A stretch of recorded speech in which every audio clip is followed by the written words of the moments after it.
Masechet Baba Batra, résumé du Daf P. La Mishnah ici traite le cas d'un acheteur qui a convenu avec son vendeur d'acheter tous les petits de son pigeonnier ou de sa ruche. Il doit en laisser un minimum de manière à ce que ça puisse se reproduire.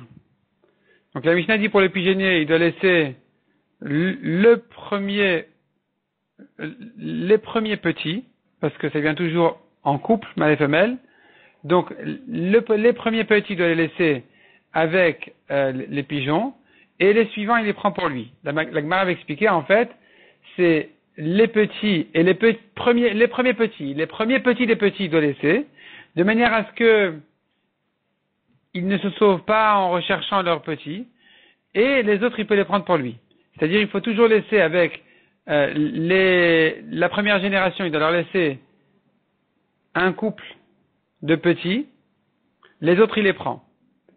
Et avec ce couple de petits, pour pas qu'ils s'en aillent, il faut qu'il leur laisse aussi une génération de plus, leur premier couple de petits, de manière à ce qu'eux aussi ils restent, et tout le reste, il peut prendre.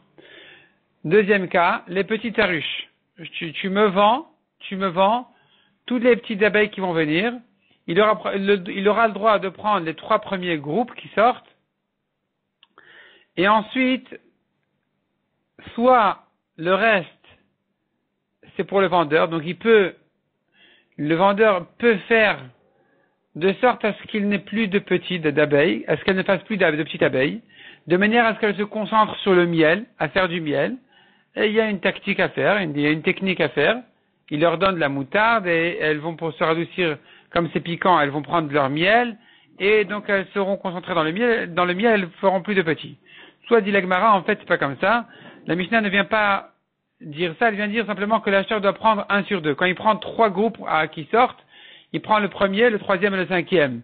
Parce que plus ça va, moins les abeilles elles sont fortes.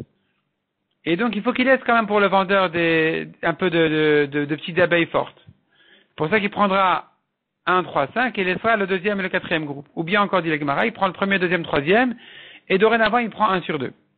La Mishnah dit encore, celui qui dit j'achète des gâteaux de miel de ta ruche, il doit lui en laisser 2 de manière à nourrir les abeilles. Je coupe ton olivier, les branches de ton olivier, il doit lui laisser 2 branches pour que ça puisse se reproduire. La Gemara ici rentre dans une sougia du miel. Le miel dans la ruche, est-ce que c'est considéré déjà comme un aliment ou pas?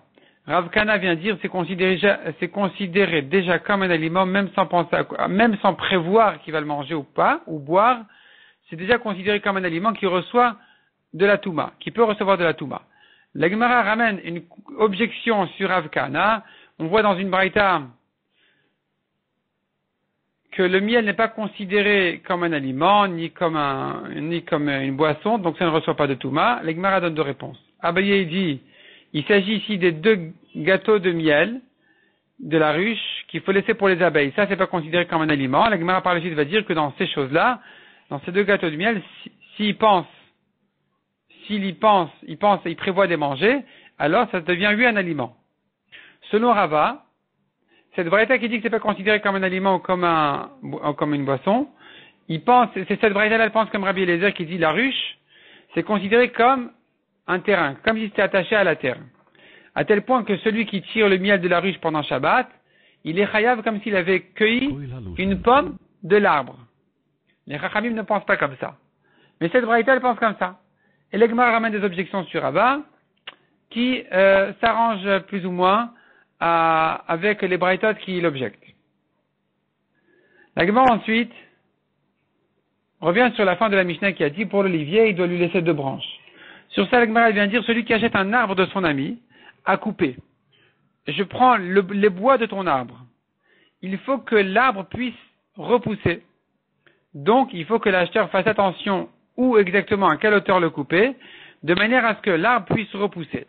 Sur ça, la Gemara, la braïta, elle rentre dans les détails, sur chaque arbre, à partir d'où on peut le couper. Et concernant l'arbre de Shikma, la Gemara ramène une contradiction. Finalement, la Gemara, elle répond qu'en fait, de 0 à 10 tfachim, on ne sait pas si ça va bien repousser ou pas. Donc concernant la Shemitah, on n'a pas le droit de travailler l'arbre, on doit craindre que ça va bien repousser. C'est pour ça qu'il n'aura pas le droit de le couper à cette hauteur-là entre 0 et 10. Soit à 0, il le rase, c'est sûr qu'il est abîmé. Soit à 10 fachim, au-dessus de 10 fachim, c'est sûr que ça va mal repousser. Mais pas entre 0 et 10. Mais concernant le commerce, l'acheteur doit faire attention de ne pas couper entre 0 et 10 n'importe où parce que ça risque de mal repousser. Quand même, il doit craindre que ça va mal repousser. C'est pour ça qu'il doit couper à 3 tfachim précisément, de manière à ce que, à certifier que ça va bien repousser. Ça, c'est une bonne hauteur. 3 tfachim, c'est une bonne hauteur. La Gemara demande, je comprends pas. Concernant le cèdre, on avait dit aussi dans la Braïta ici, à quelle hauteur le couper pour qu'il puisse bien repousser. La Gemara dit, mais pourtant le cèdre ne repousse pas. On voit que le tzaddik a été comparé au cèdre et au palmier. Au palmier, pour te dire, c'est pas comme un cèdre qui ne repousse pas. Le tzaddik, s'il a été coupé, il a pris un coup, il est tombé, il va remonter. Et il a été comparé au palmier pour te dire, c'est pas complètement comme le cèdre. Le cèdre ne donne pas de fruits, le tzaddik donne lui des fruits. Il a le salaire de ses mitzvot, il peut avoir des enfants tzaddikim. Donc en tout cas, tu vois que le cèdre ne repousse pas. L'Egmara répond, en fait, il y a 10 espèces de cèdres. Et celui qui repousse, alors effectivement, il faudrait faire attention de le couper à la bonne hauteur pour qu'il puisse bien repousser. Mais le cèdre qui ne repousse pas, de toute façon, peu importe là où tu le coupes, celui-là, tu auras le droit de le déraciner complètement et de le donner à l'acheteur qui a eu le droit donc de prendre l'arbre pour ses bois. Or, il ne va pas repousser. Donc, il pourra le raser complètement, le déraciner pour le prendre.